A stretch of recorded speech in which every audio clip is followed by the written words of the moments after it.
everyone, hope you are well and doing great with my channel TIR Education.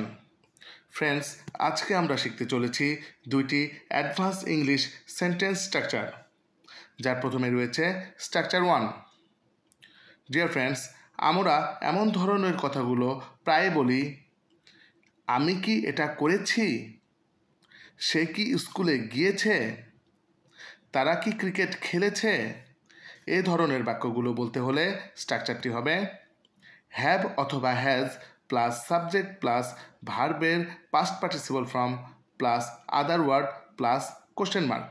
Have নাকি has হবে সেটি সাবজেক্টের উপর ভিত্তি করে হবে। কেউ কি এটা করেছে এরূপ বোঝাতে হ্যাভ অথবা হ্যাজ ব্যবহৃত হয়। তো চলো কিছু উদাহরণ দেখি। আমি কি এটা করেছি, have I done this, have I done this. সে কি স্কুলে গিয়েছে, হ্যাজ হি গান টু স্কুল, হ্যাজ হি গান টু স্কুল। তারা কি ক্রিকেট খেলেছে, have they played cricket, have they played cricket. তুমি কি টাকা পাঠিয়েছ, have you sent money, have you sent money. আমি কি ইংরেজি শিখেছি, have I learned English, have I learned English. Friends, এরপর রয়েছে স্ট্রাকচার 2। স্ট্রাকচার 2তে রয়েছে আমি আমার ফলাফল দেখার জন্য অস্থির হয়ে আছি, তারা ক্রিকেট খেলার জন্য অস্থির হয়ে আছে, আমি ইংরেজি শেখার জন্য অস্থির হয়ে আছি।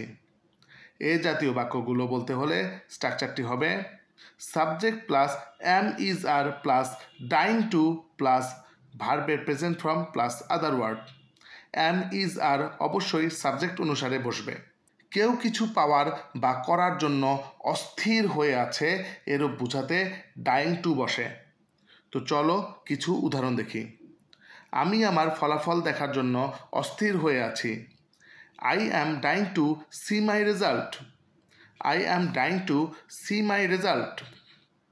তারা ক্রিকেট খেলার জন্য অস্থির হয়ে আছে, they are dying to play cricket, they are dying to play cricket. আমি ইংরেজি শেখার জন্য অস্থির হয়ে আছি, I am dying to learn English, I am dying to learn English. সে তার মাকে দেখার জন্য অস্থির হয়ে আছে, He is dying to see his mother, he is dying to see his mother. আমি পুকুরে সাঁতার কাটার জন্য অস্থির হয়ে আছি, I am dying to swim in the pond, I am dying to swim in the pond. Friends, now it's your time. এখন এই দুইটি স্ট্রাকচার হতে তোমাদের প্র্যাকটিসের জন্য দুইটি সেন্টেন্স দেয়া হলো। তুমি কি সকালে হেঁটেছ, সে টেলিভিশন দেখার জন্য অস্থির হয়ে আছে। এই দুটি বাক্যের ইংরেজি কী হবে তা তোমরা কমেন্ট করে জানাবে। আশা করি ভিডিওটি তোমাদের ভালো লেগেছে। এমন আরও ভিডিও পেতে চ্যানেলটি সাবস্ক্রাইব করে নাও। See you in the next video. Goodbye.